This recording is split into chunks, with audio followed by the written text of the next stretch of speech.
inna ansha'nahunna insya'a faj'alnahunna abkara. Kami jadikan wanita-wanita yang di dunia itu, kata Allah, nanti begitu masuk surga baru lagi. Artinya baru lagi apa? Ibu semua yang hadir ini nanti di surga muda lagi. Yang amin cuma 3 orang. Bismillah, alhamdulillah. Alhamdulillah, alhamdulillah. Jemaah yang kami hormati, puji serta syukur senantiasa kita panjatkan kehadirat Allah Subhanahu wa taala. Hari ini kita dapat bertemu kembali dalam pengajian rutin kita yang kita laksanakan tiap-tiap Ahad pagi jam 7 sampai jam 8.30. Jemaah yang berbahagia, alhamdulillah guru kita telah berada di tengah-tengah kita. Kita memang sangat diberi waktu. Jam 6.45 kita sudah mulai tadarus kita, yang hari ini kita mulai dari Al-Baqarah yang pertama, dan sekarang sudah masuk pada 57. Insyaallah Ahad depan 58 Al-Baqarah. Bapak dan Ibu, apa yang kami sampaikan kemarin, kita supaya seragam pada awal bulan kita inginkan para jemaah berudung putih, ya, berudung putih. Kalau merah kemarin itu karena mau pilkada nanti kurang bagus, jadi kita putih aja, ya, awal bulan putih, ya, cukup 1 bulan sekali, ya. Saya sampaikan dulu apa yang ditekankan sekretaris kita dulu kalau mau, supaya seragam enak melihat. Yang kedua,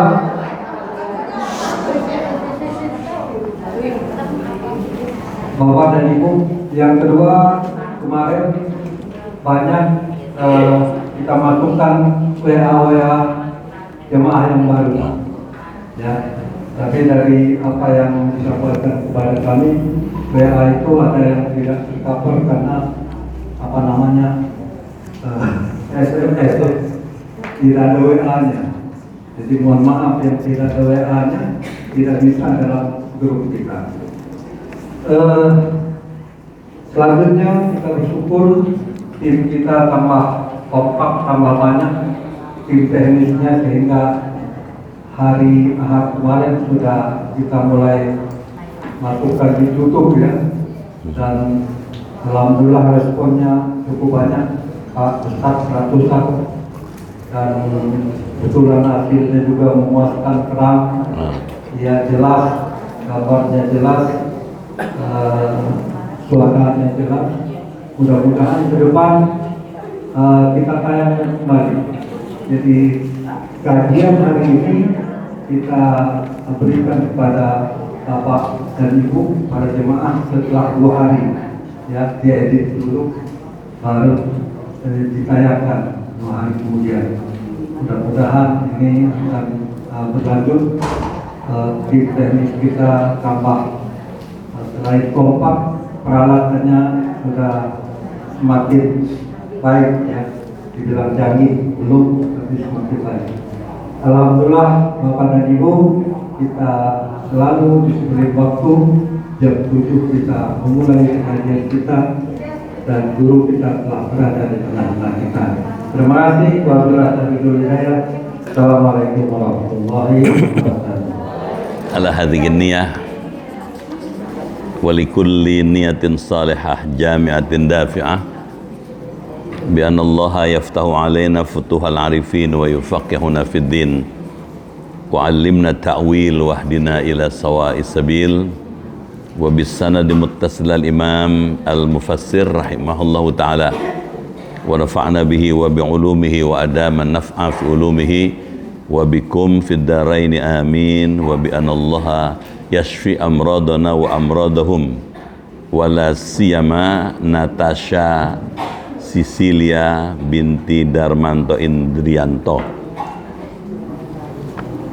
wa ghairiha min jamaah minhajil muslim wa ila hadratin nabiyil mustafa rasulillah sallallahu alaihi wa alihi wasallam. Al-Fatihah. Bismillahirrahmanirrahim. Alhamdulillahirabbil alamin.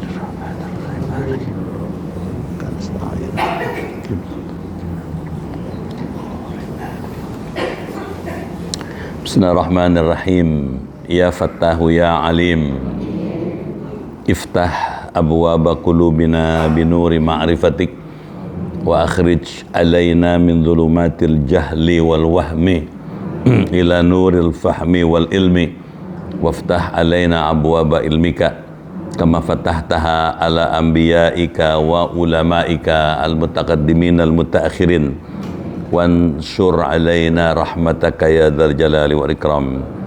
Allahumma sallimna wa sallim dinana wa sallim ahlana wa auladana wa dzurriyyatana wa sallim jama'atana wa la siyama jama'ah masjid al-jihad jama'ah minhajul muslim min afati dunya wal akhirah wa la tasluk waqtan naza' imanana wa la tusallit alaina man la yakhafuka wa la yarhamuna warzuqna khairai dunya wal akhirah innaka ala kulli syai'in qadir. Allahumma inna nas'aluka syifaan ajilan wa sihhatan tamman lana wa la siyama jamaah minhajul muslim wabil khusus Natasha Sisilia binti Darmanto Indrianto. Isfi'na ya Syafi, isfi'ha ya Syafi, anta Syafi la shifaa'a illa shifa'uka ya Allah, shifaan la yughadiru saqaman. Rabbana atina fid dunya hasanah wa fil akhirati hasanah wa qina adzaban nar walhamdulillahi rabbil alamin. Assalamualaikum warahmatullahi wabarakatuh. Bismillahirrahmanirrahim. Alhamdulillah alladzi allamal Qur'an khalaqal insana 'allamahul bayan. Salatu wassalamu ala sayyidi waladi adnan wa ala alihi wa ashabihi wa atba'ihi alladzina jahadu fi sabili rahman amma ba'd. Yang terhormat Ketua Majelis Ta'lim Minhajul Muslim, yang terhormat Bapak Haji Suroso, Bapak Ibu hadirin dan hadirat sekalian, keluarga besar Minhajul Muslim yang dimuliakan dan dirahmati Allah Subhanahu wa taala. Pagi ini kita bersyukur dengan rahmat Allah dapat kembali bertemu, bermuajahah di Masjid Al-Jihad, Majelis Ta'lim Minhajul Muslim yang kita hormati ini. Untuk itu saya menyampaikan apresiasi dan penghargaan yang tinggi disertai ucapan terima kasih atas pilihan Bapak dan Ibu hadir di majelis ilmu pagi ini. Saya doakan semua yang hadir beserta keluarga masuk surga. Amin. Badannya sehat. Amin. Imannya kuat. Amin. Ibadahnya giat. Amin. Rezekinya luas. Amin. Hidupnya berkah. Amin. Keluarganya sakinah. Amin. Dan bisa husnul khotimah. Pagi ini kita akan melanjutkan kajian-kajian tafsir Al-Quran yang diambil dari tafsir Jalalain pada surah Ali Imran katanya, gitu ya. Kalau dalam kitab kita halaman 64, 2 baris dari bawah. Silakan dibaca, kemudian kita pahami maknanya. Bismillahirrahmanirrahim. Fastajaba lahu rabbuhu anni la udhi'u 'amala 'amilin minkum min dhakarin aw untha ba'duhum min ba'd. Falladhina hajaru wa ukhriju min diyarihim wa udhu fi sabilihi wa qatalu wa qutilu لأكفرن عنهم سيئاتهم ولأدخلنهم جنات تجري من تحتها الأنهار ثوابا من عند الله والله عنده حسن الثواب. Ya. لا يغرنك تقلب الذين كفروا في البلاد متاع قليل ثم مأواهم جهنم وبئس المهاد. لكن الذين اتقوا ربهم لهم جنات تجري من تحتها الأنهار خالدين فيها نزلا من عند الله وما عند الله خير للأبرار. وإن من أهل الكتاب لمن يؤمن بالله وما أنزل إليكم وما أنزل إليهم خاشعين لله لا يشترون بآيات الله ثمنا قليلا أولئك لهم أجرهم عند ربهم إن الله سميع الحساب. Ya, tinggal satu ayat lagi.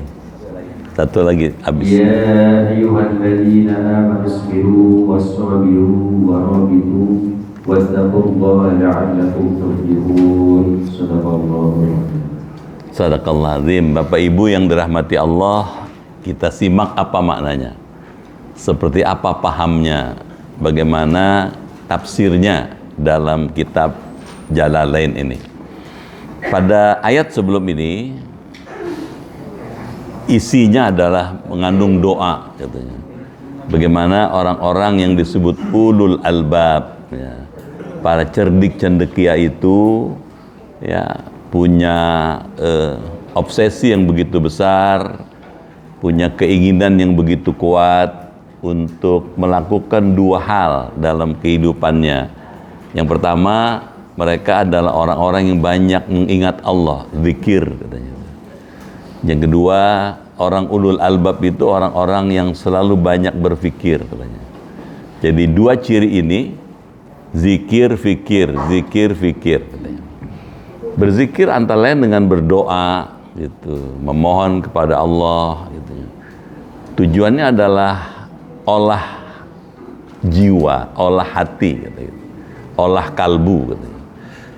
Berfikir itu juga membangkitkan kemampuan intelektual yang bagus, katanya. Nah, setelah mereka berdoa, kita juga berdoa, maka Allah merespon doa itu. Apa katanya? Bismillahirrahmanirrahim, fastajaba lahum, dan memperkenankan permohonan bagi mereka. Maksudnya permohonan yang dilantunkan dalam bentuk doa. Misalnya pada kaji kita yang lalu, kita baca doa kan, wala tukhzina yaumal qiyamah innaka la tukhliful mi'ad. Itu Allah merespon dengan fastajaba lahum. Allah memenuhi permintaan mereka. Rabbuhum, katanya, Tuhan mereka, yakni Allah. Du'ahum, atas doa mereka. Anni, sesungguhnya aku tuh Allah, katanya. Ai bi anni la udi'u amala amilim minkum, katanya. Ya, dengan sesungguhnya aku, katanya, tidak menyia-nyiakan amalnya orang-orang yang beramal, katanya. Minkum, diantara kamu, min dzakarin, baik lelaki, au unsa, atau perempuan, katanya. Maksudnya gini, Allah itu maha bijaksana. Semua amal manusia, semua aktivitas orang, semua perilaku orang itu direspon dengan baik, katanya. Ya. Doa juga begitu juga. Ya. Baik dia laki-laki maupun perempuan yang berdoa, Allah penuhi dengan baik, gitu. Apa maknanya? Allah maha adil, gitu. Ba'dukum, katanya, sebagian kamu, katanya, kainun min ba'din, itu berada dari keturunan sebagiannya. Ayyudzukur minal inas wabil aks, katanya. Lelaki dari perempuan, maksudnya kita nih lahir, saya laki-laki, dilahirkan oleh ibu saya, gitu. Begitu sebaliknya, gitu. Wal jumlah muakkidatun, katanya. Yang bagus wal jumlah muakkadah. Dan jumlah itu katanya memperkuat lima qablaha, jumlah itu kalimat, untuk memperkuat terhadap apa yang ada pada sebelumnya. Maksudnya katanya hum sawaun fil mujazat, mereka itu dalam hal amal Allah membalas sama katanya gitu. Bila amal dengan amal-amal, maksudnya amal ibu, amal bapak dibalas dengan balasan yang sama, tidak dibedakan. Ibu sholat dapat pahala, Allah kasih pahala itu. Bapak sholat, Allah kasih pahala sholat bapak itu. Jadi tidak dibeda-bedakan. Jelas? Nazalat lamma qalat Ummu Salamah katanya. Ayat berikut ini turun untuk menjelaskan tentang ucapan Ummu Salamah. Ummu Salamah adalah istri Rasulullah. Ketika Ummu Salamah bilang, "Ya Rasulullah, hai Rasulullah," katanya, "Innil asma'u," katanya, "sesungguhnya saya tidak mendengar dzikran nisa fil hijrah, tentang cerita perempuan ya, dalam hijrah, bisyai'in dengan sesuatu pahala." Maksudnya kalau laki-laki hijrah orang sudah tahu katanya, Mekah ke Madinah. Saya belum pernah dengar bagaimana pahala kalau perempuan hijrah dari Mekah ke Madinah. Bisa tangkap? Nah, karena ada pertanyaan seperti itu, Allah kemudian mengatakan falladzina hajaru katanya. Maka orang-orang yang hijrah mereka itu, hijrah dari Mekah ke Madinah. Hijrah itu punya makna banyak. Hijrah bisa berarti pindah dari satu tempat ke tempat yang lain. Hijrah dalam arti ayat ini pindah dari Mekah ke Madinah. Ya, ibu bapak sekarang sedang hijrah nih dari rumah ke Minhajul. Nah, orang-orang yang berhijrah katanya min Makkah ilal Madinah, dari kota Mekah ke Madinah katanya, wa ukhriju, dan mereka diusir, dikeluarkan katanya, min diyarihim, dari rumah-rumah mereka, wa udzu fi sabili, dan diganggu dalam pelaksanaannya jalan itu katanya, dalam menjalankan agama diganggu katanya, dini, wa qatalu, dan berperang katanya, memerangi al-kufar, orang-orang kafir, wa kutilu, dan mereka terbunuh katanya. Bitakhfif wa tasydid, boleh dibaca dengan takhfif ya, boleh juga dibaca dengan tasydid. Tasydid itu wa kutilu katanya gitu. Wa fi qiraatin bitakdirin katanya. Dalam qiraat lain bitakdimihi, dengan mendahulukan lafaz kutilu katanya. Lau kafiran anhum sayiatihim, pastilah aku akan hapus dari mereka atas kesalahan mereka gitu. Apa maknanya? Siapa saja orang hijrah dari Mekah ke Madinah, baik laki-laki maupun perempuan, semuanya dapat balasan Allah. Bentuknya apa? Diampuni dosanya. Itu kalau dari Mekah ke Madinah. Kalau ibu berangkat dari rumah ke Minhajul, hijrah juga, dosa ibu, dosa bapak diampunin. Dalam hadis lain dikatakan likulli khatwatin, tiap-tiap langkah yang kita lakukan dari rumah ke tempat-tempat majelis ilmu, katanya kafaratudz dzunub, menghapus dosa. Setiap ibu bapak melewati jalan, ada hewan, ada tanaman, ada tumbuh-tumbuhan yang kita lewati itu, mereka yastaghfiruna, memohonkan ampun kepada Allah, kepada orang yang sedang berjalan menuju Minhajul agar diampunin.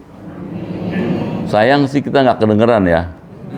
Kalau bisa ngedenger tuh nggak muat nih Minhajul. Ya. Bapak Ibu rahmati Allah katanya.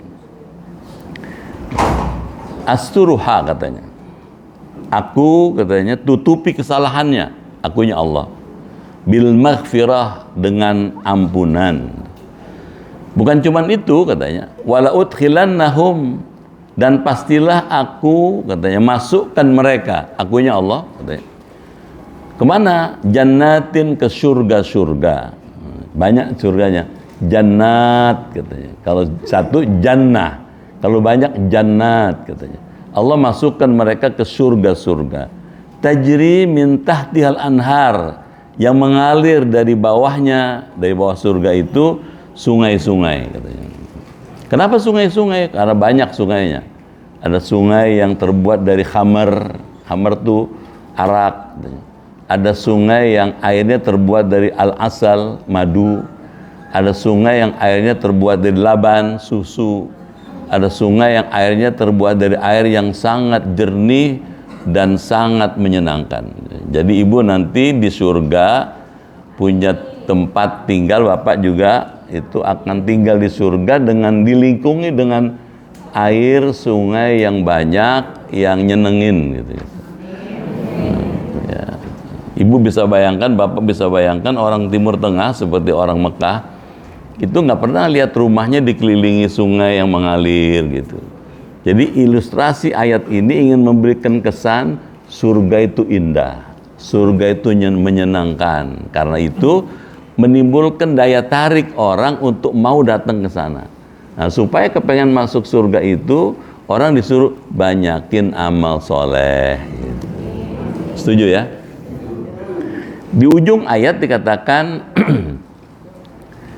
sawaban min indillah, sebagai pahala. Sawaban itu masdar min makna laukafiranna katanya. Dari makna lafaz laukafiranna. Min indillah katanya. Dari sisi Allah. Jadi Allah akan membalas setiap perilaku manusia yang berisi amal saleh dengan balasan dari sisi Allah katanya. Fihi iltifatun an takallum katanya. Dalam ayat ini, kata min indillah ini iltifat, berpindah dari jalan takallum katanya.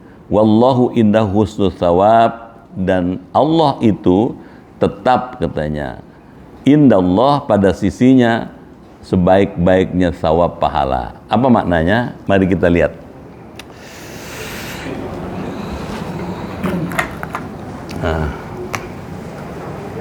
Ayat yang barusan kita baca itu adalah ayat yang isinya targhib. Ya. Targhib itu memotivasi.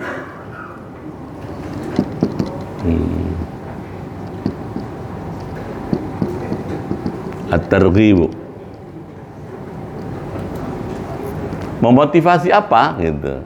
Memberi targhib, memberi dorongan, memberi masukan, ya, ajakan, ya, kepada kita untuk satu, suka berdoa.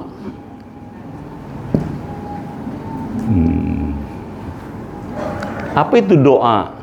Doa adalah permohonan yang dilantunkan dalam bentuk lisan, ucapan. Nah, doa itu katanya isinya, katanya, isi doa itu antara lain mohon kepada Allah agar dapat ampunan. Ya. Yang kedua, mohon pada Allah agar amal kita diterima.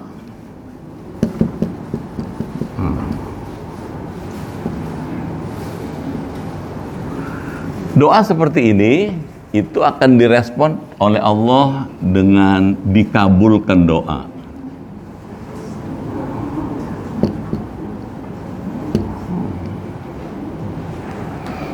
Untuk dikabulkan doa ada syaratnya, gitu ya.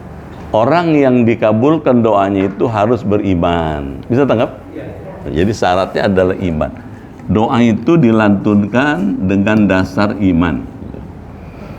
Berdasarkan ayat tadi, kita didorong jangan sungkan berdoa. Silakan berdoa. Doa bisa dilakukan kapan saja, gitu ya. Para ulama kemudian mengajarkan doa itu dikabulkan bisa, ya, gitu, karena waktunya tepat. Waktunya tepat. Waktunya tepat bagaimana gitu? Kapan waktu yang pas untuk kita berdoa gitu sehingga tidak ditolak oleh Allah? Ada hadis misalnya kata Rasulullah, ketika Nabi ditanya oleh sahabat, ya Rasulullah, ay doa asma. Hai Rasul, mana doa yang sangat diperhatikan Allah?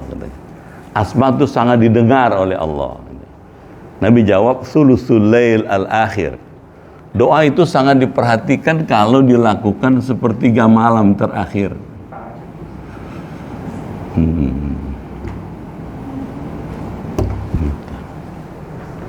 Sepertiga malam yang terakhir jam berapa kan gitu. Kalau kita bagi dua, hari itu 24 jam dibagi dua, malam 12 jam, siang 12 jam, maka sepertiga malam yang terakhir berarti dari jam 2 sampai menjelang subuh. Jam 2 malam sampai menjelang subuh, 4:38.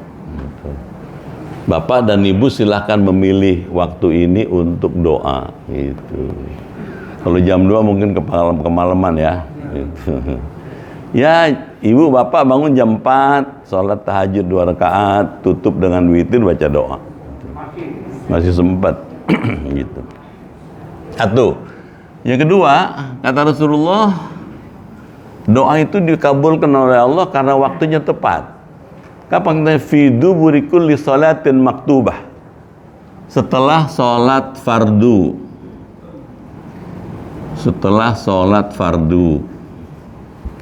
habis subuh baca doa, habis zuhur baca doa, habis asar baca doa, begitu seterusnya gitu. Terus kapan persisnya gitu ya? Apakah setelah selesai salam baru doa gitu?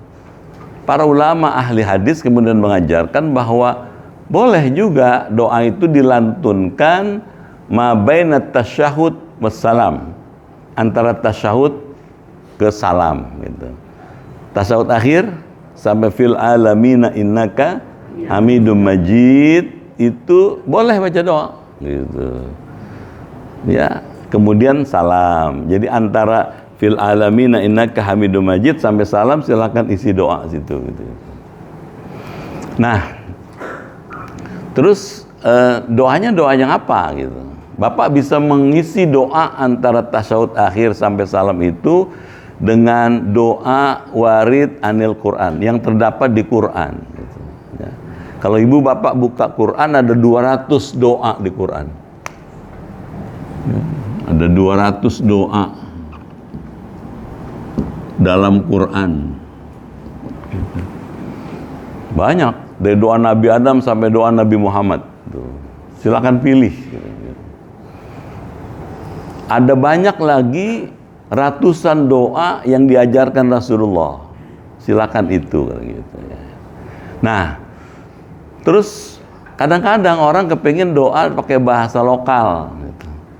Karena pakai bahasa yang ada di Quran atau dalam hadis, tidak semua orang tahu maknanya, kepengen pakai bahasa lokal. Pertanyaannya, boleh nggak gitu baca doa dalam bahasa lokal di dalam sholat? Nah, mengenai ini ada dua pendapat.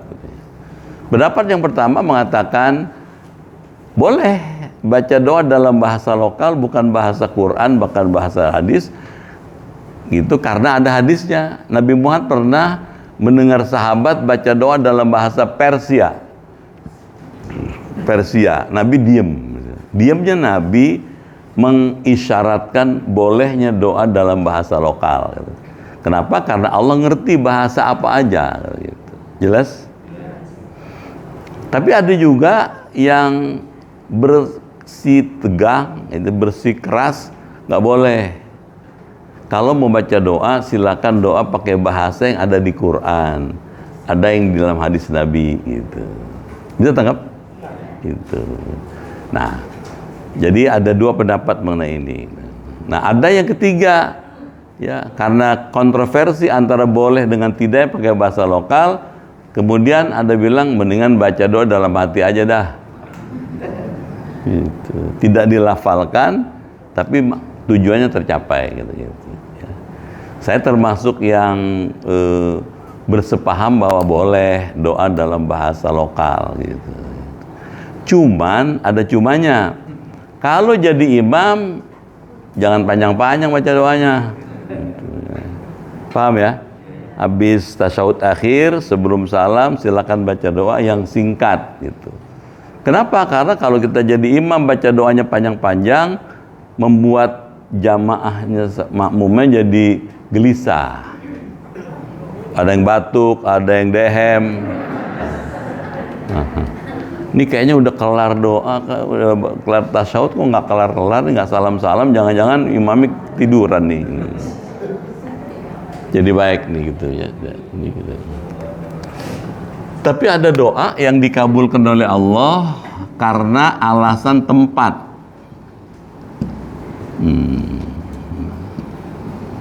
Kalau ini waktu as-sa'ah al-mustajabah, kalau ini al-maqam al-mustajab, tempatnya menyebabkan doa itu mustajab dikabulkan. Apa misalnya? Doa yang dikabulkan karena alasan tempat, misalnya di kota suci Mekah, di depan Ka'bah, di Multazam. Gitu. Bisa tangkap? Tuh. Di Bukit Sofa, Marwah, gitu. Ya, ketika tawaf, gitu. Ini kalau dilakukan menimbulkan akibat doa itu dikabulkan. Yang kesini yang saya ingin tambahkan, ada doa karena waktunya tepat. Apa misalnya waktunya tepat? Ketika Arafah.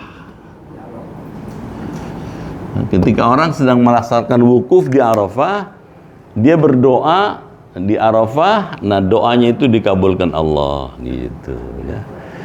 Kedengeran? Ya, suara saya lagi sember nih. Kebanyakan ngomong kemarin seharian. Nah, bagaimana kalau orang yang pada tahun ini belum berkesempatan pergi ke Arafah untuk melaksanakan haji? Masih ada peluangnya gitu. Buat orang yang tahun ini tidak pergi haji atau tidak melaksanakan ibadah ke tanah suci, dia bisa memanfaatkan waktu-waktu yang tersedia untuk ibadah. Misalnya, kalau orang yang haji tidak dianjurkan untuk puasa Arafah, munhajil boleh puasa Arafah. Amin. Tanggal 9 gitu ya. Gitu. Boleh nggak tanggal 8? Bagus gitu. Boleh nggak dari tanggal 1? Cakep. 1, 2, 3, 4, 5, 6, 7, 8, 9 gitu. Bisa tangkap ya? 9 hari. Emang saya nggak ada kesibukan lain emang gitu-gitu. Misalnya 2 hari boleh gitu. 2 hari juga kadang-kadang orang masih nawar. Repot saya kalau puasa, katanya kerja sambil puasa lemes gitu. Tanggal 9. Nabi pernah ditanya oleh sahabat, "Ya Rasulullah, apa faedah puasa Arafah?" Kata Nabi, "Yukaffiru sanatain." Puasa Arafah itu akan menghapuskan dosa selama 2 tahun. As-sana al-madiyah, 1 tahun yang telah lalu dan 1 tahun yang akan datang. Kalau 1 tahun yang telah lalu masuk akal karena sudah dikerjain. Kalau 1 tahun yang akan datang gimana? Kan gitu. Orang itu dijaga oleh Allah yang puasa Arafah itu dari berbuat dosa di waktu yang akan datang. Kan bagus gitu.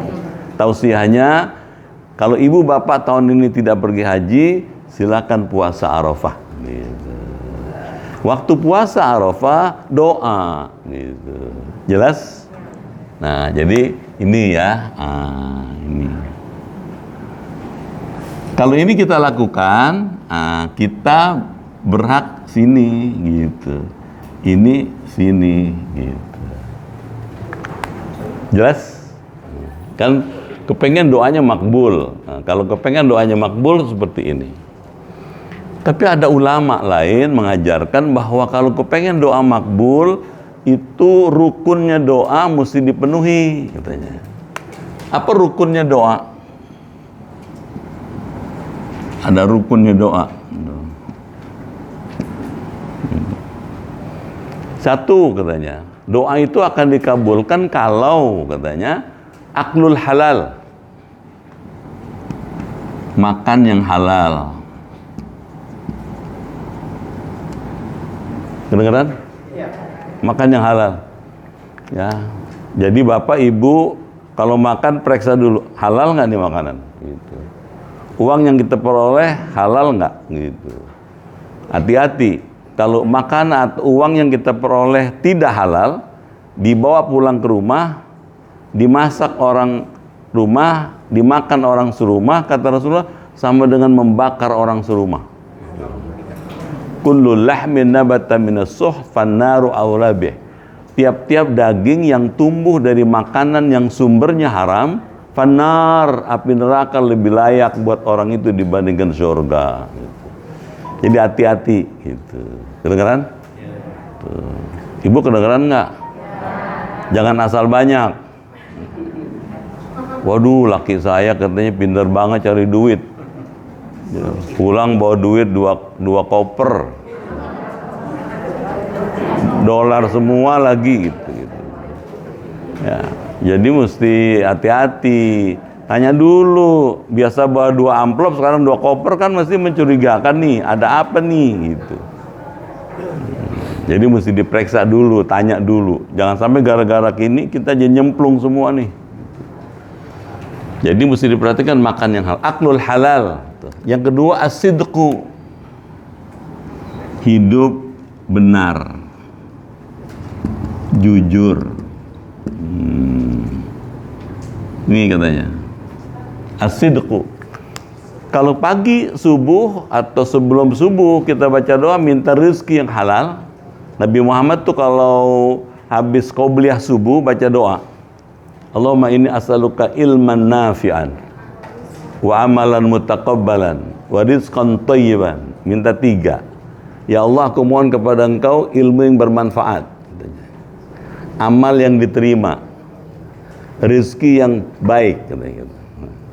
Kalau kita waktu itu sebelum subuh baca doa seperti Nabi, minta rezeki yang thayyib, yang baik, kerja kita setelah subuh mesti disesuaikan dengan doanya. Bisa tangkap nggak? Iya. Itu. Yang halal, yang thayyib, yang bagus itu yang kita dapat. Yang nggak halal jangan diambil. Kalau nggak cocok antara doa dengan perilaku, ya nggak diterima. Gitu. Jelas? Yes. Jadi ini mendukung dikabulkannya doa. Bapak Ibu rahmati Allah, gitu. Ada ulama namanya Imam Atha katanya. Imam Atha mengatakan 2 hal ini, gitu. Kata beliau, doa itu seperti burung katanya. Burung itu punya 2 sayap. Kalau sayap dua-duanya itu dipasang dengan baik, dia bisa terbang ke langit.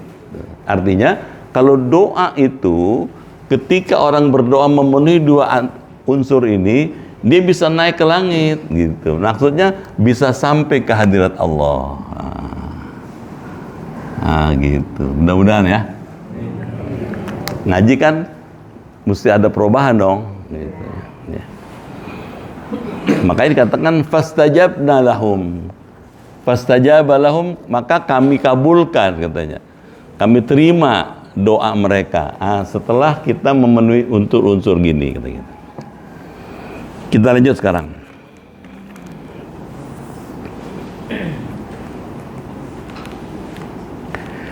Ayat tadi juga yang sudah kita baca tadi itu mengajarkan bahwa Allah melakukan sikap adil.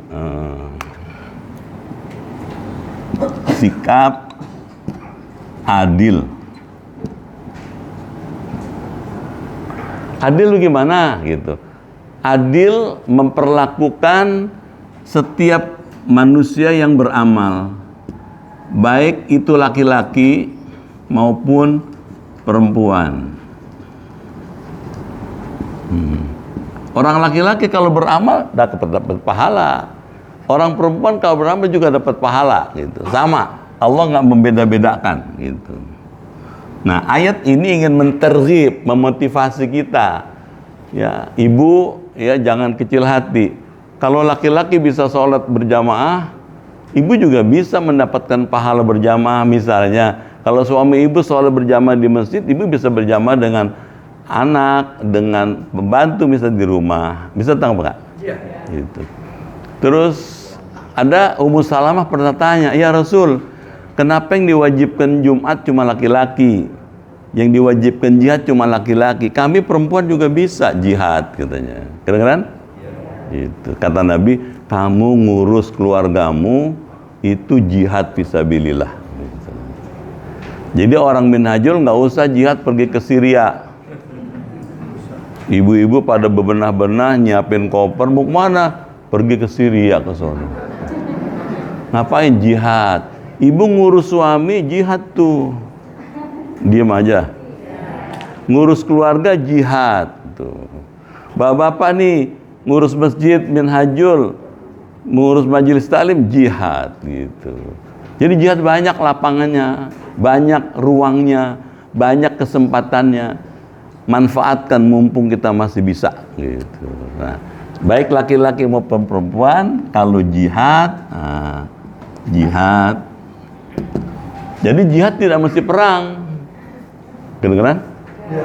Ngaji ini belajar ilmu jihad gitu ya. Hijrah. Allah memperlakukan sama gitu. Jihad dan hijrah ini akan dapat ampunan Allah. Ampunan Allah. Yang kedua, bukan cuma ampunan, maghfirah dari Allah juga surga. Pengen nggak masuk surga? Ya Allah, ibu kalau masuk surga, ibu tiap hari perawan.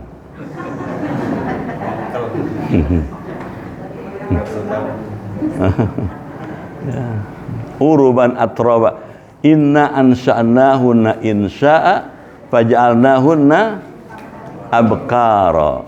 Kami jadikan wanita-wanita yang di dunia itu, kata Allah, nanti begitu masuk surga baru lagi.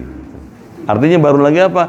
Ibu semua yang hadir ini nanti di surga muda lagi. Yang amin cuma 3 orang. Gimana mungkin nggak, katanya kita sudah kayak begini bisa muda lagi? Jawabnya Allah Maha Kuasa, Allah kudrat, Allah kuasa bisa berbuat apa aja. Bapak juga begitu ntar, gitu. Muda lagi. Ketika kita meneliti, mudanya berapa umurnya? Gitu. Orang nanti di surga umurnya rata-rata 30 sana, 30 tahun. Tuh. Kalau 30 tahun kan sedang kencang-kencangnya tuh. Nggak ada yang kendor. Gitu. Ya semua. Dan setiap hari abkar, setiap hari dalam keadaan perawan. Gitu. Saya pernah tanya sama guru tafsir itu, kalau tiap hari perawan emang nggak colek, nggak dicolek sama suaminya? Dicolek, asal setiap habis dicolek perawan lagi. Jadi bapak ibu nanti di surga tiap hari pengantin baru terus. Amin ya Rabbal. Jadi masuk surga katanya. Kalau begitu jangan kecil hati, terus semangat nih. Jihad ini bersungguh-sungguh beramal soleh dan mau hijrah. Hijrah itu pindah dari rumah ke tempat-tempat majelis ilmu untuk belajar ilmu. Kenapa hijrah penting? Seluruh nabi ya, itu punya tradisi hijrah. Gitu. Seluruh nabi punya kebiasaan pindah untuk meningkatkan kualitas hidupnya. Jadi orang kalau suka hijrah maju dia. Gitu. Kalau orang nggak pernah hijrah nggak maju. Gitu. Dekem aja di rumah, lama-lama bete. Belajar itu ya, setuju nggak? Lagian ngaji seminggu sekali nggak berat lah. Pernah ngitung nggak Bu? Kalau satu hari 24 jam ya, satu minggu 7 kali 24 berapa? Nggak pakai kalkulator udah bisa dong. 168. Dari 168 jam ibu pakai, bapak pakai 2 jam. Sisanya 166 gitu. Ya kan? Gitu. Nah, 2/168 berapa? Berapa persen? Susah kali Ada kalkulator nggak? Berapa? Persen. Jadi dari 168 jam nikmat yang Allah berikan kepada kita, kita cuma keluarkan 2 jam gitu. Tapi gara-gara 2 jam kita keluarkan, amal seminggu ketutup nih. Kenapa? 1 jam Bapak Ibu ngaji di Minhajul sama dengan sholat 1000 rakaat. Kalau 2 jam 2000 rakaat. Gitu. Sama dengan nengokin orang sakit 2000 orang. Kalau 1 orang sakit kita bawain parset 300.000. Jadi ibu, bapak sekali ngaji di Minhajul sedekah 600 juta. Diam aja. Ya dong. Kalau 1 orang kita bawain parset 300.000. Kalau 2000, 300.000. Kalau 2000 berapa? 600 juta. Mau cari kemana pahala kalau bukan ke Minhajul?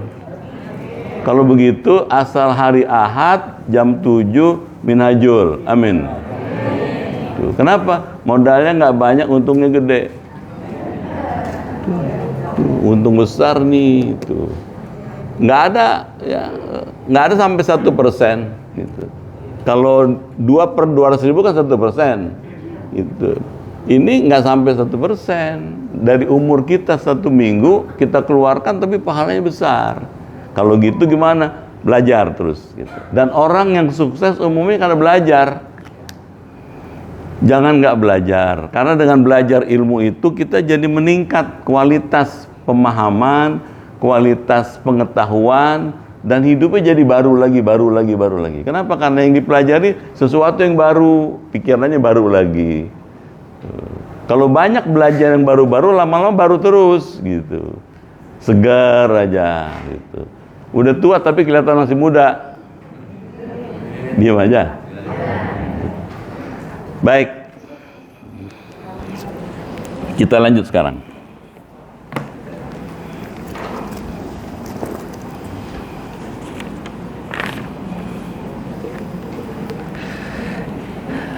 Ayat yang berikutnya memberikan peringatan. Apa katanya? La yaghurrannaka.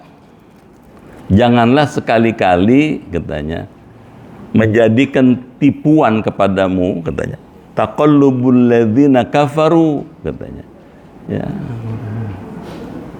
Orang-orang yang kufur kepada Allah, katanya. Tasarrufuhum fil bilad, mereka bergerak, katanya, di dalam negeri bitijarah wal kasab, dengan berdagang dan kasab usaha. Huwa itu, katanya, mata'un qalilun, hanyalah kesenangan sementara, katanya. Yatamatta'una bihi yasiran fid dunya wa yafna. Mereka, katanya, bersenang-senang dengan mata, kesenangan sebentar dalam dunia dan lalu rusak. Tsumma ma'wahum jahannam. Selanjutnya tempat kembalinya mereka adalah neraka jahanam. Wa bi'sal mihad, itulah seburuk-buruknya tempat kita kembali. Al-firash hiya, ya, itulah tempat kembali neraka jahanam. Apa maksudnya? Hidup ini mesti punya pendirian. Kedengeran? Hidup ini mesti punya ketegaran, gitu. Hidup ini mesti punya akidah yang kuat, katanya. Apa maksudnya? Jangan tertipu, katanya, oleh kemilaunya dunia, katanya. Kalau kita tertipu oleh kemilaunya dunia, bisa jadi kita teralih dari tujuan yang semula ingin mencapai ridho Allah dan masuk surga dan ketemu Allah, bisa menjadi teralih, gitu. Seperti apa? Seperti orang-orang yang kufur, katanya. Mereka senang di dunia, gitu. Mereka bisa dapat apa aja di dunia. Wayafna, tapi yang semua yang mereka terima dan mereka peroleh itu akan binasa dan habis, gitu. Apa bedanya kita dengan orang tidak beriman? Kalau kita di dunia dapat kesenangan, di akhirat pasti dapat kesenangan. Kalau mereka yang kufur seperti Abu Jahal, Abu Lahab, di dunia senang tapi di akhirat sengsara. gitu. Kedengeran? Kan ada orang bilang sama kita ya, kenapa tuh Pak Ustadz katanya, ada orang bukan Islam duitnya banyak. Ada nggak gitu? Duitnya banyak katanya, nggak habis-habis. Oh jangan salah gitu, jangan keliru. Bahwa ada orang yang uangnya banyak meskipun dia tidak beriman, itu hanya yatamatta'una, mereka kesenangan yang mereka terima yasiron, sebentar cuma di dunia katanya. Wa yafna, dan kesenangan yang mereka terima itu nanti akan yafna, akan fana, akan binasa, akan hilang gitu. Bedanya dengan kita, syukur kita di dunia senang. Ada yang amin? Kalau di dunia senang, itu di akhirat pasti akan senang lagi. Itu hasanah fid dunya, hasanah fil akhirah. Senang di dunia, senang di akhirat. Nah, untuk bisa seperti itu, orang mesti punya pendirian. Kata Imam Ghazali, hidup ini ada banyak kendala. Ini dihapus apa enggak nih? Enggak ya? Jangan ya? Baik. Ya. Orang hidup itu kayak gini Bu, Bapak. Ini manusia nih.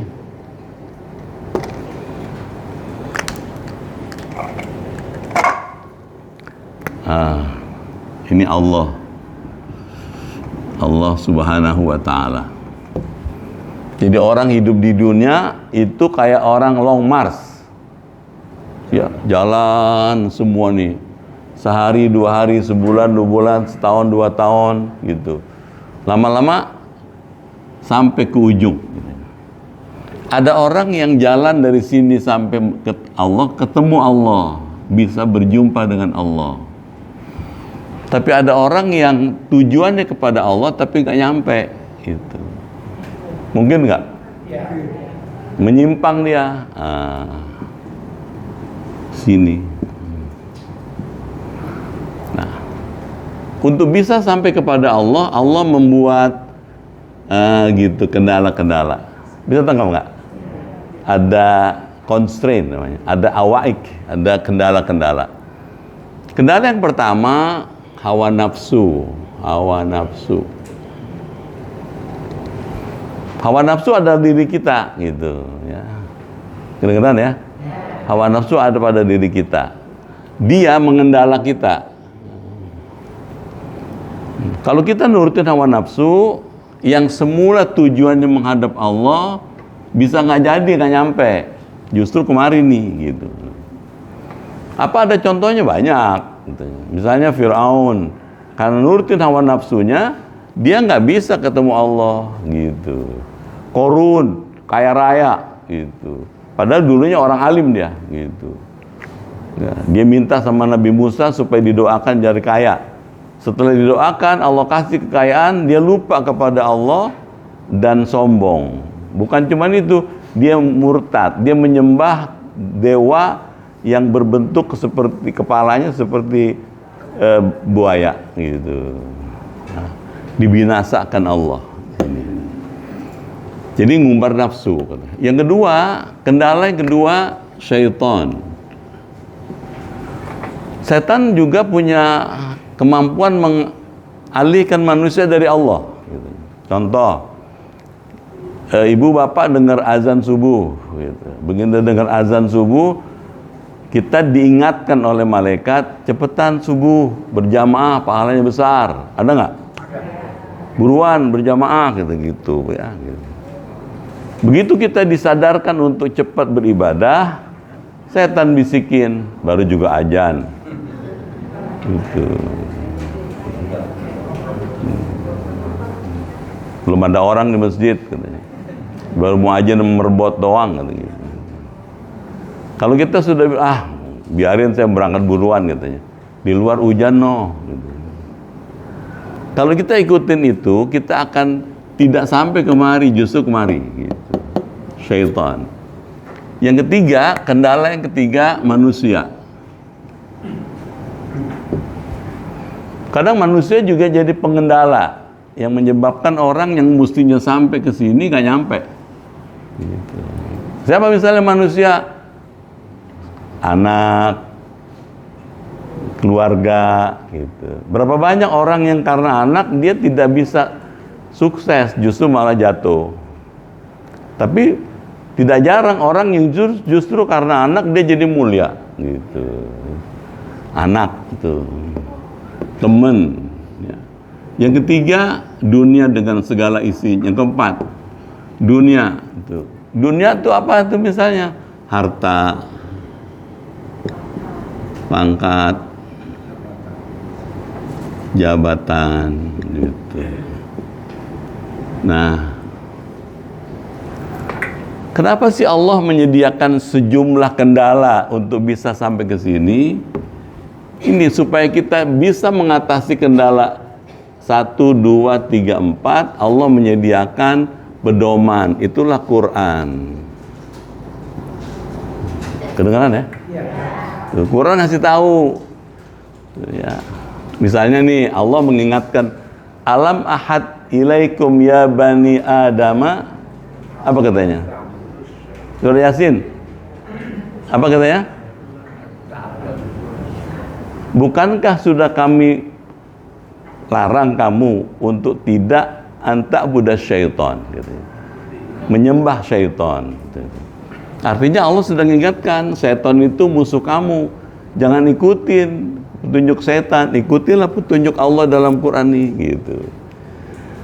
Jadi Allah mengajarkan kita supaya kita selamat sampai ke sini, Quran, gitu.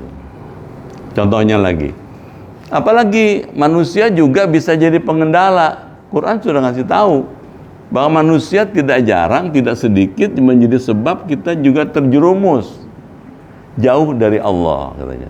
Banyak orang gara-gara berteman dia menjadi jauh dari Allah.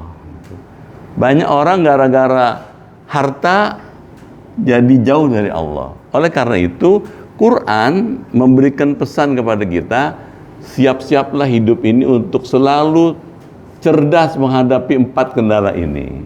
Setuju ya? Supaya kita cerdas nih manusia nih, gitu. Cerdas. Cerdas apanya? Intelektualnya cerdas. Otaknya cerdas. Begitu disuruh milih sholat subuh berjamaah, apa terusin tidur? Jamaah. Gitu. Kita jadi cerdas karena ingat ini, gitu. Ada cerdas emosional. Nggak gampang marah, nggak gampang tersinggung, nggak gampang benci sama orang, nggak gampang musuhan. Tuh emosinya dicerdaskan Allah. Kalau ngikutin Quran kita bisa ini. Gitu. Tapi ada yang ketiga, cerdas secara spiritual. Tuh, tahu hidup ini arahnya kemana, gitu. Tahu kemana yang mesti kita menuju. Kalau kita ngikutin Quran dan kita berpedoman pada Quran, kita akan sampai ke sini dengan mampu mengatasi ini, dan ini. Amin. Antara lain misalnya, bagaimana nih supaya kita tidak dikuasai hawa nafsu? Solusinya puasa. Kedengeran? Puasa Pak, Ibu, gitu. Apalagi udah tambah umur. Jangan marah ya. Udah kepala 6, kepala 7, gitu. Puasa bagus. Ya, dengan puasa badan sehat, pahala dapat, dosa diampunin, kolesterol turun, asam urat turun. Asam lambung turun, gula darah turun. Coba puasa, tuh hawa nafsunya bisa kita kontrol, gitu. Bagaimana menghadapi kendala syaitan? Setan itu kalau mengendala kita bisa menyebabkan kita nggak nyampe ke sini. Nah, caranya antara lain gimana? Banyak zikir. Kedengeran? Banyak zikir. Tuh. Mau jalan keluar rumah, bismillahi tawakkaltu 'alallahi la haula, zikir, gitu. Apalagi dawamul wudu, terus wudu, terus menjaga wudu, gitu. Kedengaran? batal wudhu lagi. Malah kalau bagus mau tidur wudhu, diam aja. Mau tidur wudhu Ustadz katanya. Bagaimana mau tidur wudhu? Ada orang udah ajan nggak wudhu. Ajan udah bunyi nggak wudhu dia, baru wudhu jam 2 zuhur gitu. Apalagi mau tidur. Kita kalau mau ngikuti sunnah Nabi bagus dong sekalian. Mau tidur wudhu dulu. Gitu. Jelas? Ada hadisnya nggak? Ada dong pasti. Saya ngajar kitab Sahih Bukhari tempat lain. Kata Rasulullah, "Idza awaita ila firasyika falyatawadda li salatika." Kalau kamu hendak berangkat ke pembaringan, berwuduklah seperti halnya kamu mau sholat. Kalau orang mau tidur, wudhu dulu bersih. Tangan, kepala, kaki, badannya bersih. Kalau orang bersih, jauh dari penyakit. Tuh, tidurnya dalam keadaan ibadah. Bangun tidur, pasti nggak telat subuh. Gimana Pak Ustadz, udah wudhu nih sebelah colak-colek. Bisik-bisik, samperin aja. Hadepin aja. Gitu. Masa nggak kelar semalaman? Gitu. Jadi jangan dibilang nih gara-gara Ustadz ngajarin kalau mau tidur wudhu dulu, jadi kita nggak ada urusan sama suami dan istri. Urusin aja dulu, udah rapi baru tidur, wudhu lagi. Kedengeran nggak tuh? Nih, orang tidur dalam keadaan wudhu, kalau mimpinya bagus, gitu. Pernah nggak rep-rep,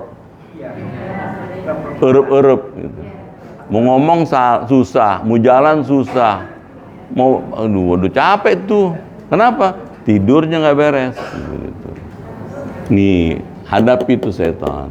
Menghadapi manusia juga begitu. Hidup mesti selektif, pilih. Mana teman yang layak kita temenin, mana teman yang kita boleh kenal tapi nggak boleh jadi sahabat dekat, gitu. Nih. Harta, gitu. Bagaimana supaya harta kita itu bermanfaat? Mohon maaf ya, harta bapak bukan rumah yang bagus tuh. Tuh rumah sebagus apapun yang kita punya, ntar kalau kita meninggal kita tinggal tuh rumah. Diam aja. Pasti kita tinggal. Tuh. Mobil biar bagusnya kayak apa, kalau kita meninggal paling ngantar sampai kuburan. Kita masuk kubur, balik lagi tuh mobil ke tomang. Nggak ngikut gitu. Uang banyak, ya. Kalau kita meninggal nggak kita bawa. Pertanyaannya, lalu harta yang kita bawa yang mana? Yang sudah kita infakkan, kita pakai buat ibadah. Tuh kata Imam Ghazali, harta itu supaya dia tidak menjadi sebab mengendala kita, dia mesti kita korbankan. Bagaimana mengorbannya? Pakai sedekah, tuh. Pakai zakat, pakai korban nih besok Idul Adha. Tuh. Diam aja. Kalau biasanya kita dapat korban, daging korban, mulai tahun ini tekad, ya Allah saya mau ngasih korban kepada orang. Tuh. Diam aja. Kalau dulu kita suka dapat daging korban, malah catat dong gua, masa nggak dicatat sama gua? Ada orang pesan begitu, pesan supaya namanya dicatat, biar dapat kebagian daging korban. Sekarang kita robah, ya Allah izinkan saya tahun ini saya mau ngasih korban kepada orang, ngasih daging korban gitu. Jelas ya? Yang terakhir nih, di sana di Irak sana. Ada seorang ibu tua, sudah pernah cerita ya? Tua, hidupnya fakir, hidupnya susah, gitu. Tapi si ibu yang fakir, yang susah ini, meskipun dia susah hidupnya, dia kepengen berbagi kepada sesama yang fakir-fakir. Saya pengen ngasih kepada sesama sependeritaan dengan saya, gitu, dengan berbagi, gitu. Caranya gimana? Nyelengin, atau nyelengin? Ya, nabung gitu. Setahun tabungannya dibuka, oh ternyata cukup buat beli kambing. Dibelilah seekor kambing, disembelih pada hari Idul Adha. Gitu. Sudah disembelih, dagingnya dibagi-bagi kepada fakir miskin. Gitu. Karena sudah tua umurnya, wafat. Waktu meninggal si ibu tua yang fakir ini, yang nyolatin banyak, sesuatu yang tidak biasa. Biasanya kalau orang kaya, pejabat tinggi yang nyolatin banyak. Ini orang nggak punya. Meninggal yang sholatin banyak, yang nganter ke kuburan banyak. Setelah dimakamkan, malam pertama dia hari itu siangnya dimakamkan, ada seorang sufi, seorang ahli tasawuf, orang yang sangat soleh, mimpi ketemu si ibu itu. Tapi waktu dia ketemu, dia lihat, ya Allah, bagus banget nih ibu, cantik, muda, rambutnya bagus, wajahnya bersinar-sinar, di kepalanya ada mahkota gitu. Terus ditanya, bukankah Anda yang tadi siang dikuburkan? Iya, kata gitu. Apa sebabnya Anda dimuliakan Allah dengan tampilan seperti ini? Dia cerita dari mulai dia nabung sampai dia berbagi kepada orang lain gitu. Kedengeran ya? Terus ditanya sama orang-orang soleh itu, aina tadhabin? Mau kemana ibu? Katanya mau pergi kemana nih? Ilal jannah. Gitu. Saya mau ke surga. Gitu. Apa maknanya? Orang fakir nggak punya gitu karena kepengen berbagi kepada sama, dia kumpulin tabungannya, dibelikan kambing, dipakai korban, dibagi-bagi kepada orang fakir miskin yang lain, dimuliakan Allah. Gitu. Maksud saya cerita gini, Minhajul jangan kalah. Diam aja. Jangan kalah. Kalau dia bisa kita nggak bisa gitu. Kalau dia bisa korban, kenapa kita nggak bisa korban? Naik pangkat dong gitu. Amin. Ya Robbal. Cukup dulu ya. Sampai ayat berapa tuh? Ya. Alladzina kafaru fil bilad mataun qalilun. Ya. Insyaallah. Baik. Alhamdulillah jamaah yang insyaallah dirahmati dan dimuliakan Allah. Kita telah menerima kajian tafsir Jalalain halaman 64 sampai 66 ya. Mudah-mudahan bermanfaat untuk kita semua. Sebagaimana biasa Bapak dan Ibu jemaah yang berbahagia, kita berikan kesempatan untuk menyampaikan pertanyaan kaitan dengan materi pelajaran kita ya hari ini, atau ada ketinggalan yang lalu, atau kaitan dengan yang lain. Silakan Ibu-ibu. Ya Ibu situ dulu nanti Pak. Ya silakan Ibu.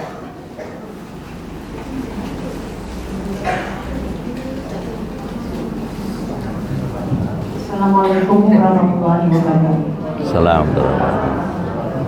Pak Ustaz, yang saya tanyakan, manusia itu mendapatkan adalah kasih sayang Allah pada fase-fasenya tadi.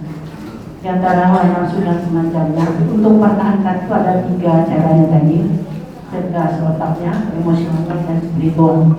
Bagaimana caranya Pak Ustaz untuk pertahankan ini? Kedua adalah di antara kecerdasan ketiga ini tadi, mana yang paling dominan yang harus kita pertahankan? Terima kasih. Assalamualaikum warahmatullahi wabarakatuh. Ya, salam. Bagaimana kita bisa mempertahankan prestasi, bisa cerdas secara intelektual, cerdas secara emosional, cerdas secara spiritual? Ikutin ayat sebelumnya. Apa itu? Ibu tetap dalam orientasi zikir fikir. Hidup ini punya orientasinya zikir plus fikir. Zikir menghasilkan olah hati. Fikir menghasilkan olah akal. Akal dan hati dua-duanya sesuatu yang perlu terus dikembangkan.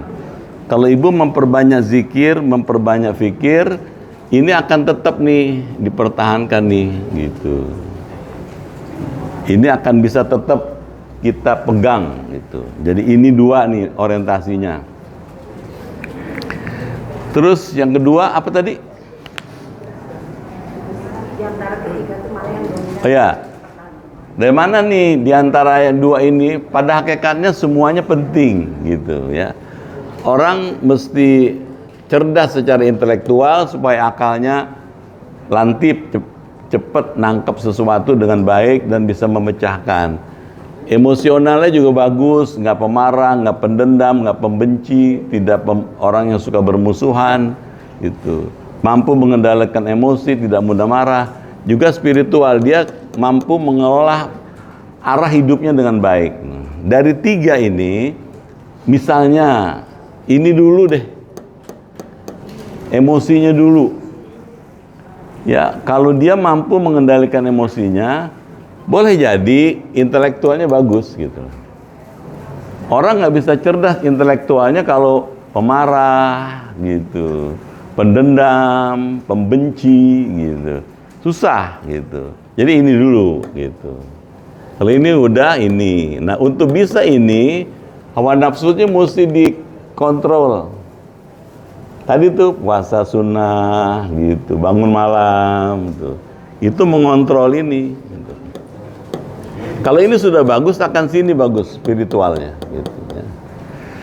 Apa misalnya pentingnya kecerdasan emosional?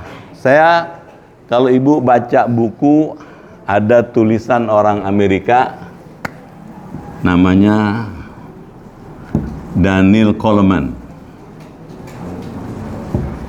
Nah, bukunya Emotional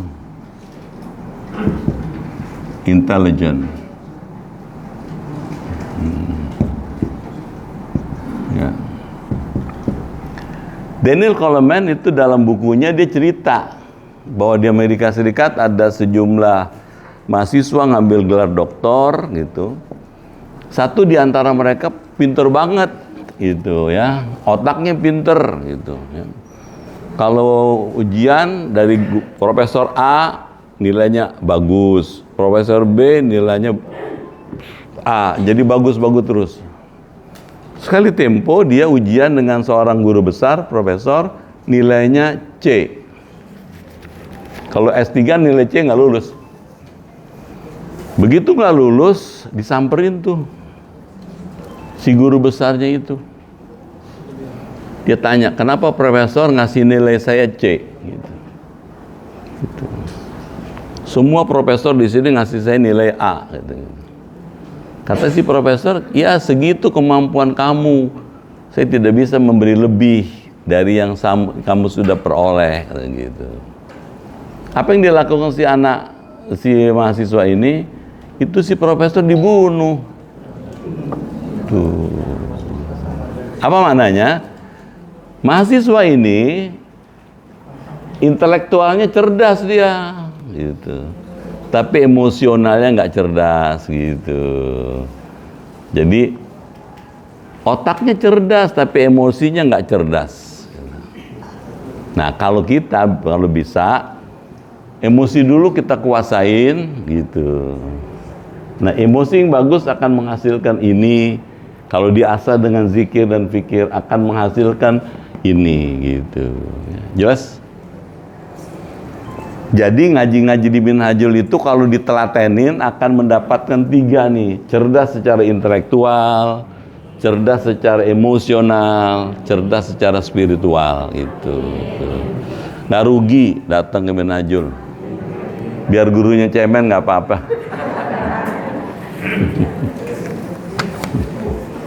Oke ya. Coba lagi. Silakan. Ya Pak Haji Bapak. Assalamualaikum warahmatullahi wabarakatuh. Salam. Tadi Ustaz menerangkan bahwa doa yang dikabulkan banyak. Seorang yang berdoa di Arafah. Banyak kan orang di Arafah itu kan musim haji. Kalau musim umroh, apakah orang doa di sana dikabulkan? Kemudian saya lihat ada orang sholat di Jabal Rahmah itu. Ya. Sholat apa Ustaz? Ya. Beragama memang mesti dengan paham yang pas gitu. harus dengan pemahaman yang baik, harus dengan kecerdasan gitu. Karena kata Rasul, ad-din huwa al-aql. Beragama itu justru berakal katanya gitu ya.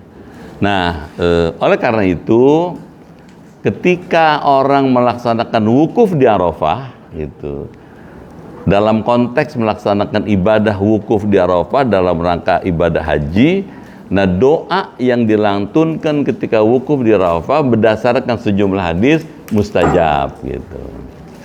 Ada orang menganggap bahwa doa di Arafah itu selamanya mustajab. Karenanya ketika orang pergi umroh berziarah ke Arafah, dia berdoa di situ gitu. Pertanyaannya, mustajab apa enggak? Mustajab atau tidaknya waktu dia umroh sepenuhnya atas kuasa Allah. Allah mau kabulkan enggak? Tapi kalau di Arafah waktu wukuf pasti diterima. Gitu. Jadi bisa tangkap ya. Gitu. Terus ada orang juga sholat di Jabal Rahmah gitu. Kalau sholat sunnahnya itu dimaksudkan sebagai zikir kepada Allah, bukan dalam rangka yang lain-lain, ya semoga diterima Allah. Tapi tidak ada keharusan orang di Jabal Rahmah sholat sunnah. Gitu. Itu Pak. Ya. Siapa lagi? Silakan. Ada ibu-ibu? Ya, Bu Hajah. Eko, silakan.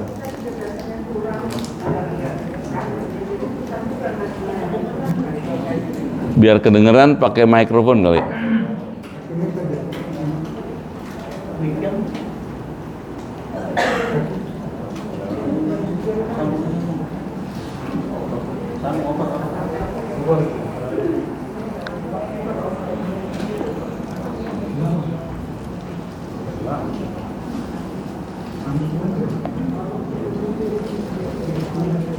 Ya. Kalau kita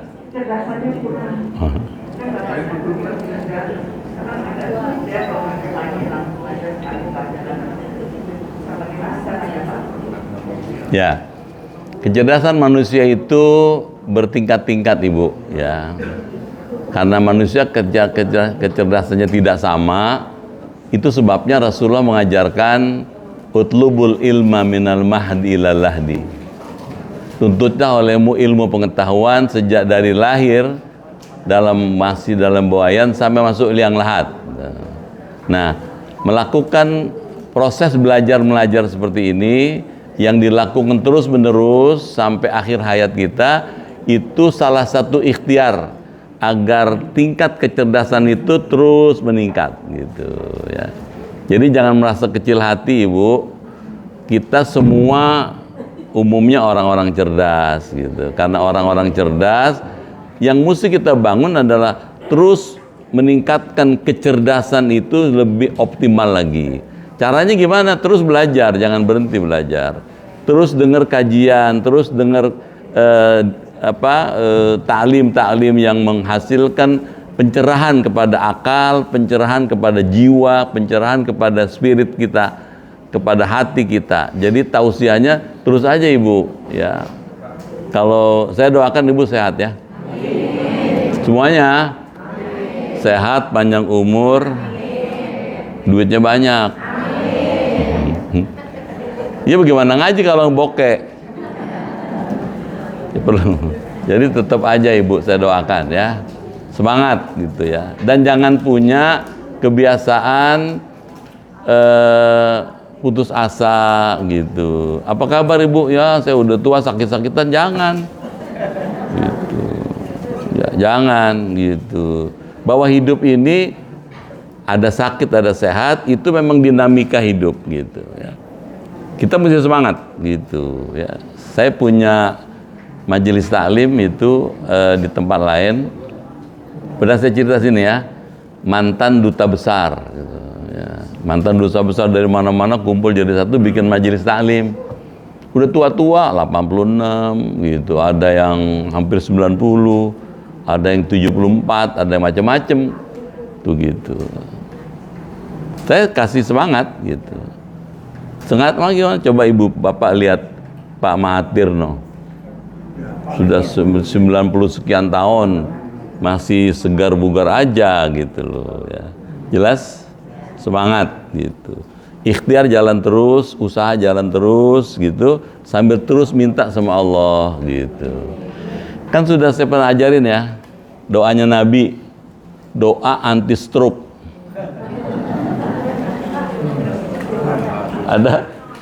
Ada kan? Lupa kali. Udah diajarin lama dulu. Baca bareng-bareng ya. Bismillahirrahmanirrahim. Allahumma inni a'udzubika min su'il kibar. Allahumma inni a'udzubika min su'il kibar. Allahumma inni a'udzubika min su'il kibar. Ya Allah, ya Tuhan kami, aku berlindung kepada Engkau dari masa tua yang merepotkan. Artinya apa tuh? Hidup boleh tua, nggak apa-apa, orang itu pasti bakal tua. Tapi jangan gara-gara kita tua ngerepotin orang lain. Kedengeran nggak? Ngerepotin anak, ngerepotin istri, ngerepotin suami, ngerepotin tetangga, jangan gitu. Setuju nggak? Bahwa orang hidup kadang-kadang sakit. Kalau ibu bapak kebetulan sakit, jangan ngeluh, diam aja. Malah yang bagus orang minhajul kalau sakit bilang alhamdulillah. Udah belum? Belum. Bagaimana sakit alhamdulillah gitu. Karena kalau ibu bapak dikasih sakit, tandanya bapak dan ibu disayang Allah. Bagaimana Ustadz orang sakit disayang Allah? Kalau ibu bapak sakit itu tandanya dikasih sayang Allah. Fir'aun seumur hidup tidak pernah sakit, tuh ya sehat terus. Akhirnya sombong, dia lupa sama Allah, ngaku Tuhan, nantangin Allah gitu. Kalau kita dikasih sakit, nah kita masih disayang Allah. Istirahat gitu, diam aja, minum obat, ikhtiar jalan terus gitu, doa jangan berhenti, semangat hidup. Tidak ada penyakit yang tidak ada obatnya kecuali mati gitu. Karena kalau belum waktunya ajal, tetap aja, terus aja, ikhtiar jalan terus gitu. Jelas? Ada hadisnya, ada ya, nanti dalam kitab Mukhtarul Ahadits itu ada. Kata Rasulullah, siapa orang diuji Allah dengan penyakit, kemudian dia mengucapkan alhamdulillah, banallahu lahu baitan fil jannah. Allah buatkan sebuah rumah di surga. Cuman jarang. Begitu blek sakit, alhamdulillah sakit. Yang ada juga nyap-nyap. Mana order banyak, sakit lagi, brengsek, ini Allah diomelin. Minhajul jangan, bismillah gitu. Ini bagian dari cara Allah mencerdaskan kita. Jelas ya? Cukup ya, Bapak dan Ibu. Ahad besok materi kajian kita kitabnya baru, Mukhtarul Hadits An-Nabawiyah. Ya, mudah-mudahan Bapak dan Ibu sehat. Bersama kita mengikuti kajian Ahad besok. Dan seperti biasa Pak Ustaz, kita tutup dengan doa. Ya. Kitabnya bagus ya, Mukhtarul Ahadits An-Nabawiyah. Hadis-hadis pilihan gitu. Jadi ini kitab menggantikan kitab lama yang pernah kita baca, Al-Arba'in An-Nawawiyah. Kan ada kan? Diam aja nih. Kalau mau pulang begini nih, gurunya masih ngomong, daripada bebenah aja. Kitab ini bagus ya. Dulu selama ini kita berapa tahun belajar Arba'in An-Nawawiyah, 40 hadis-hadis yang dikoleksi oleh Imam Nawawi gitu. Karena itu sudah selesai gitu. Terus gantinya ini gitu loh. Jadi Minhajul itu selalu menyajikan yang terbaik buat jemaahnya. Karenanya tetap ngaji. tetap belajar. Saya doakan semuanya sehat, berkah, maju, bahagia, ya, senang di dunia, senang di akhirat. Al-Fatihah.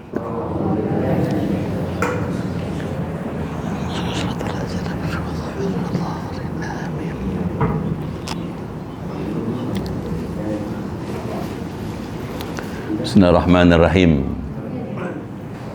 Allahumma bihaqqil Qur'an wa bi kalamikal qadim wa bi Muhammadin khatamin nabiyyin wa bi haqqi ummil Qur'an allimnal Qur'an wa faqihna fid din wa allimna ta'wil wahdina ila sawa'is sabil. Allahumma inna nas'aluka imanan kamilan wa yaqinan sadiqan wa rizqan wasi'an wa qalban khashi'an wa lisanan dhakiran wa badanan sabiran wal afwa indal hisab wa najata minan nar. Allahumma khtim lana bi husnil khatimah wa la takhtim alaina bisu'il khatimah. Rabbana atina fid dunya hasanah wa fil akhirati hasanah wa qina adzabannar. Walhamdulillahi rabbil alamin. Sekian, lebih kurang mohon maaf. Terima kasih atas perhatiannya. Terima kasih buat semua. Assalamualaikum warahmatullahi wabarakatuh. Waalaikumsalam warahmatullahi wabarakatuh. Terima kasih atas kehadirannya Ibadah Taklim dan Muslim. Semoga bermanfaat dan bisa mengamalkannya. Buat teman-teman, ibu jangan lupa ya like, komen, share dan subscribe di channel YouTube kami di Minhajul Muslim. Terima kasih. Sallallahu ala Muhammad wasallam. Sallallahu ala Muhammad sallallahu alaihi wasallam. Sallallahu ala Muhammad sallallahu alaihi wasallam. Sallallahu ala Muhammad sallallahu alaihi wasallam. Sallallahu ala Muhammad sallallahu alaihi wasallam. Sallallahu ala Muhammad sallallahu alaihi wasallam. Sallallahu ala Muhammad sallallahu alaihi wasallam. Sallallahu ala Muhammad ya Rabbi salli wa sallim. Allahumma salli wa sallim wa barik